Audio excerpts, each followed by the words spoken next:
Hi, this is Dr. Gregory Sadler. I'm a professor of philosophy and the president and founder of an educational consulting company called Reason.io, where we put philosophy into practice. I've studied and taught philosophy for over 20 years, and I find that many people run into difficulties reading classic philosophical texts. Sometimes it's the way things are said or how the text is structured. But the concepts themselves are not always that complicated, and that's where I come in. To help students and lifelong learners, I've been producing longer lecture videos and posting them to YouTube. Many viewers say they find them useful. What you're currently watching is part of a new series of shorter videos, each of them focused on one core concept from an important philosophical text. I hope you find it useful as well. The Proslogion, a short work by Anselm of Canterbury, is largely known by most people within the world of ideas, if they indeed know of it at all, because of something that's often called the ontological argument, which occurs in chapters 2 through 4 of the work, and which you can actually cull out of chapter 2 itself.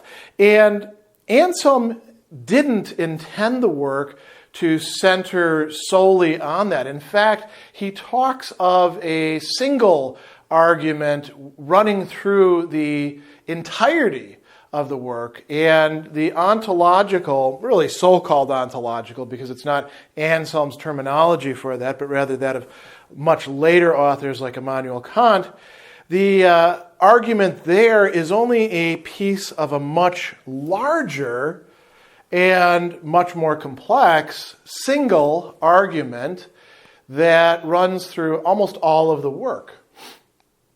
So what is that argument? If we want to understand that, the first place to go to is not the argument itself, it's actually the introduction or premium to the work itself, where he tells us why he has written this. And he tells us about his motivation. Anselm had previously written another, much longer work called the Monologium. And this one was, as he calls it here, a whole set of connected arguments. It was a multorum concatenatione contextum argumentorum. So there were multiple arguments. Argumentorum is the plural of that. And they were woven together and in some respect kind of heaped up upon each other.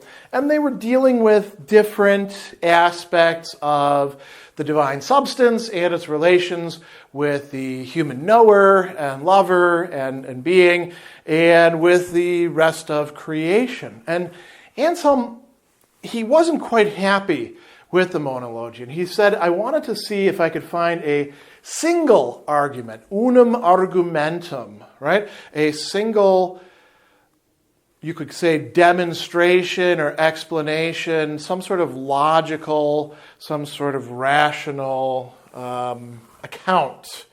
And this one would require no other. So it would be, you could say, self-grounding. It wouldn't require some other arguments to provide the original premises for it. It would work on its own. So that's one key aspect of this unum argumentum.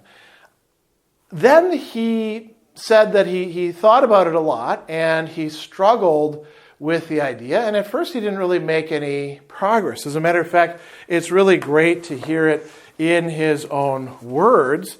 He says that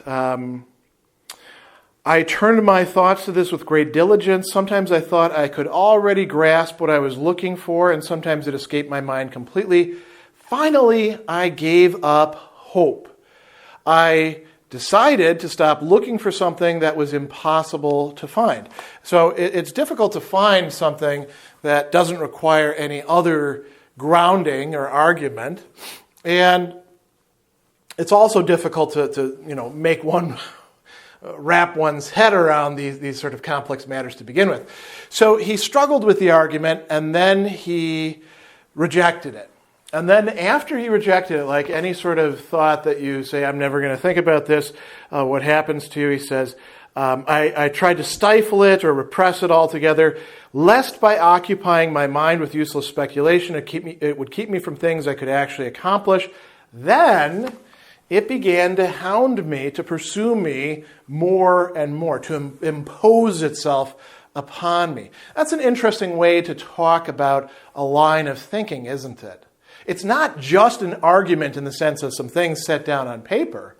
Anselm he has in mind here living thought. And he tells us that he has this struggle and he rejects it, and then he has sort of a breakthrough. He says, I resisted it and fought against it. Then one day when my violent struggle against its hounding had worn me down, the thing I despaired of finding presented itself in the very clash of my thoughts. And then he says, I eagerly embraced that thought. The Latin it comes from the word to sort of go around. He actually says, here we go.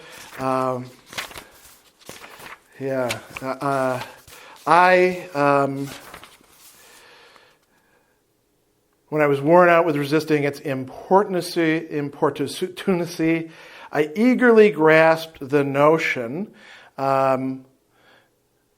studioso cogitationem amplectaretur, quam solicitus repellebam. I grabbed it, I wrapped myself around it. So he embraced it. Now, what was this argument supposed to do? We're going to get to that in a moment. Usually we think of arguments as a matter of convincing other people. We provide arguments so that we can get other people to agree with us, to see things our way. And when it comes to arguments about God, we often call this apologetics. And the idea is, well, we can take an unbeliever and provide them with an argument, and they will become a believer thereby and acknowledge that there must be a God. That is not what Anselm was trying to do in writing this down. He tells us that he actually had a primarily aesthetic motive. What do we mean by an aesthetic motive?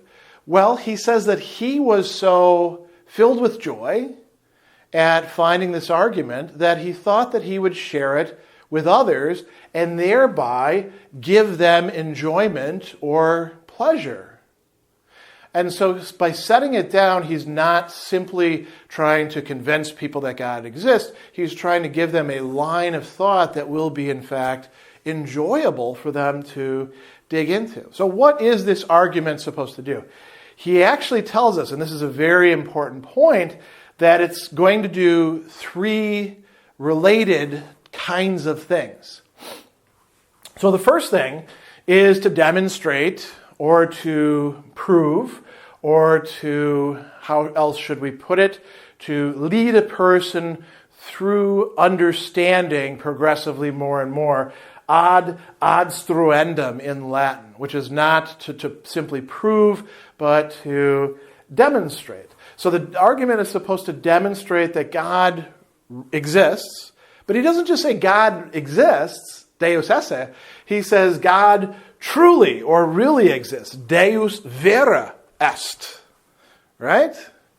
So there's already an interesting emphasis there. As a matter of fact, in the so-called ontological argument, he's going to use, besides the term esse, being, or est, is in Latin, he's going to use the term existit, to exist in such a way that it sort of puts itself out there in the original sense of the term.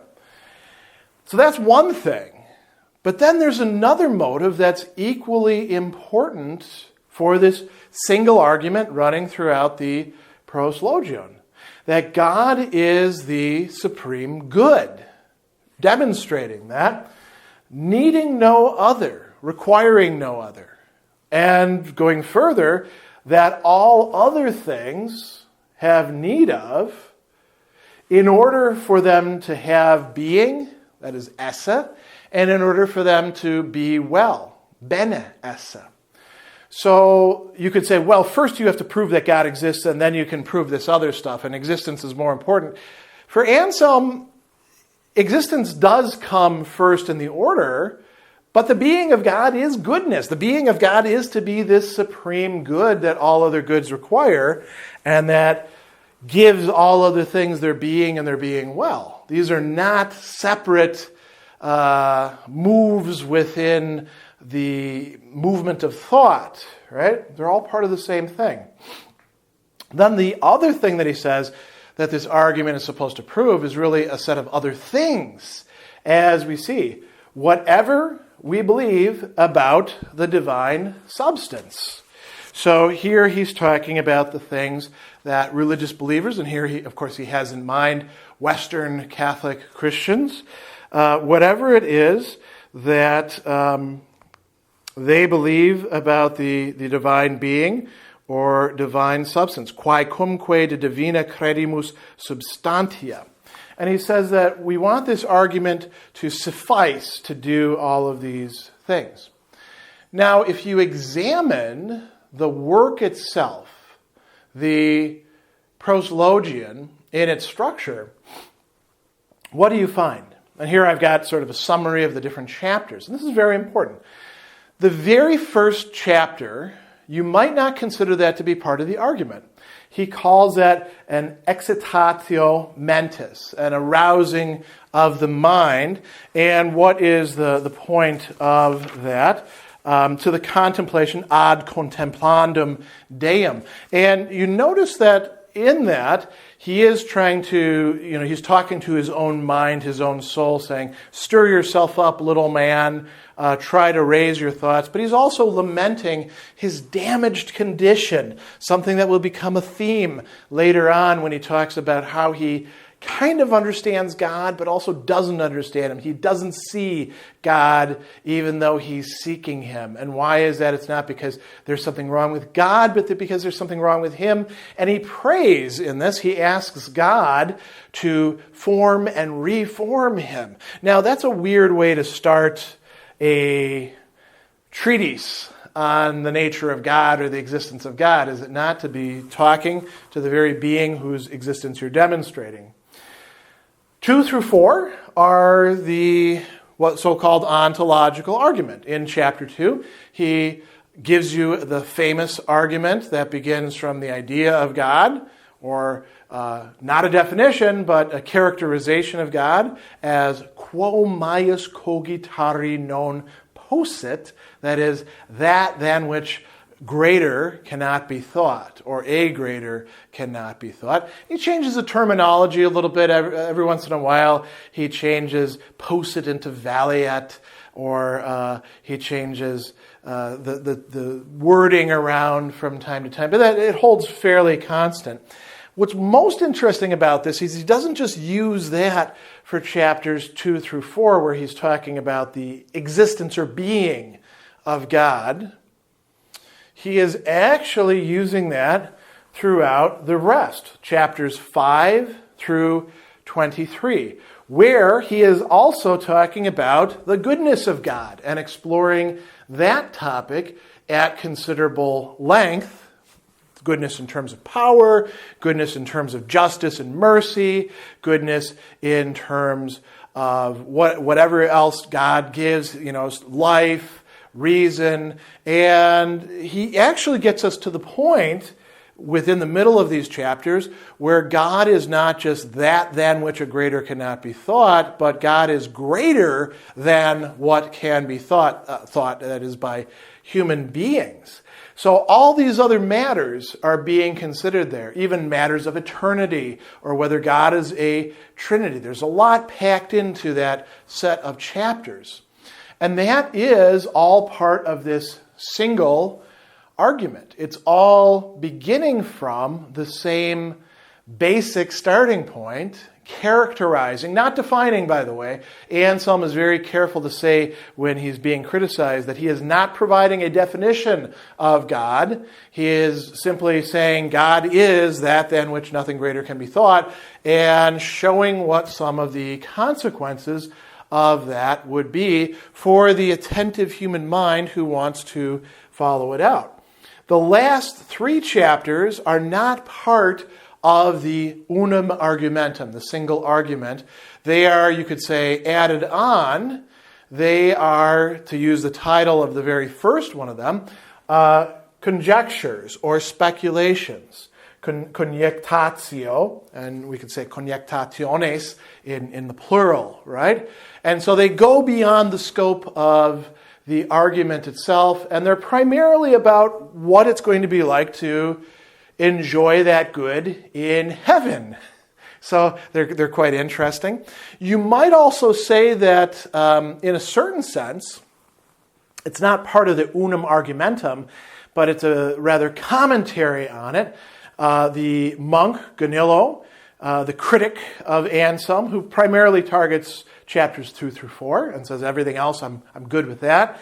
And Anselm's response to Ganillo, those Anselm ordered to be copied along with the Proslogion, so they really are part of the work, but they are not part of the unum argumentum. The unum argumentum really runs from chapter 2 to chapter 23, and it encompasses all of these different things understood as being interrelated.